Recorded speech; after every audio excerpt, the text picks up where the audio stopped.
Good morning, happy Tuesday everybody. This is my last school run thoughts before half term.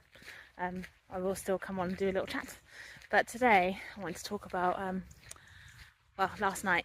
So last night I did a really wonderful masterclass online for a school in Bath, and it was so lovely. Really busy, lots of engagement, lots of questions. It was a really nice evening, which may sound mad, but yeah, really enjoyed it. And what I wanted to talk about is the massive age range of parents who registered to come. So I opened it out to everybody and always ask kids' age so I can make sure that I'm giving appropriate sleep advice. And the range was 3 months right up to 14 years. Most of them were school age, but a lot of them were preschool and some were tiny as well. And it really got me thinking, like, when we think about sleep, a lot of the time we always think, oh, it's the younger ones and, you know, night wakings, night feeds, all that sort of thing. But it's really not. And I think it's just really important to highlight that sleep is something that we need to continually be aware of. And optimising it into adult life is something that I think anyway, and I am biased, but I think that it's a lesson that we need to teach our kids from early on, that it is something that is completely foundational to our well-being and something that we have to prioritise.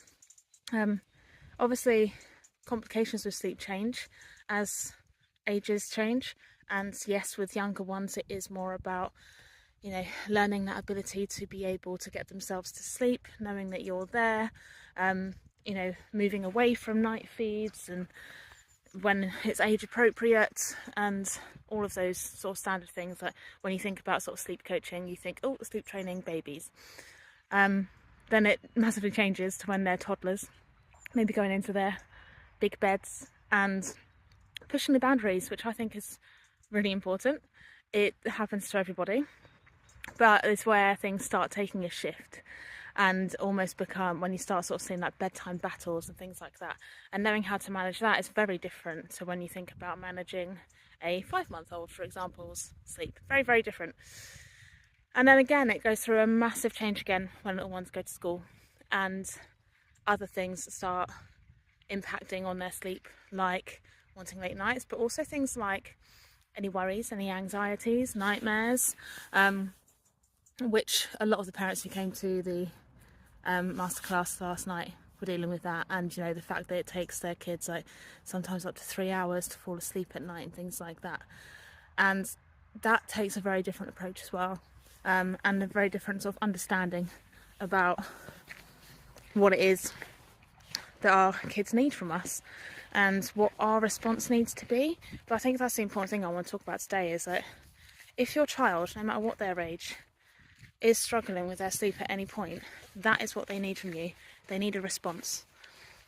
That doesn't mean that you have to mollycoddle them or constantly be there with them or anything like that, but it just means being that safe space, knowing that they can come to you if they're older, or that you're going to go to them if they're younger.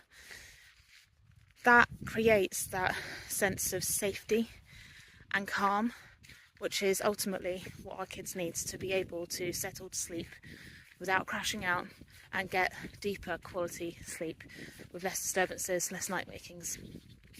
But yeah, what I wanted to ask is, how old are all of your kids? And do they still struggle with their sleep at times? And do you teach them about how important sleep is, age appropriately? Obviously, we don't need to sit a 5-month-old down and talk to them about the importance of sleep. But yeah, I think it's just really important to start talking about these things, and schools are becoming more and more aware of it. I'm going into a lot more schools this year, especially than when I started 4 years ago. It's so important for our kids to carry on getting what they need to be able to concentrate, to be able to keep their emotions somewhat intact, which is a whole other topic we can talk about another day.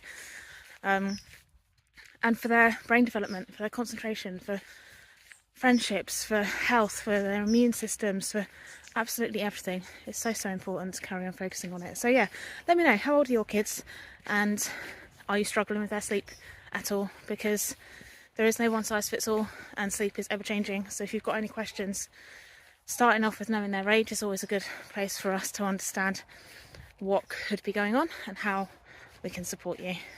So yeah, hope everyone has a lovely day, and I will catch you again later.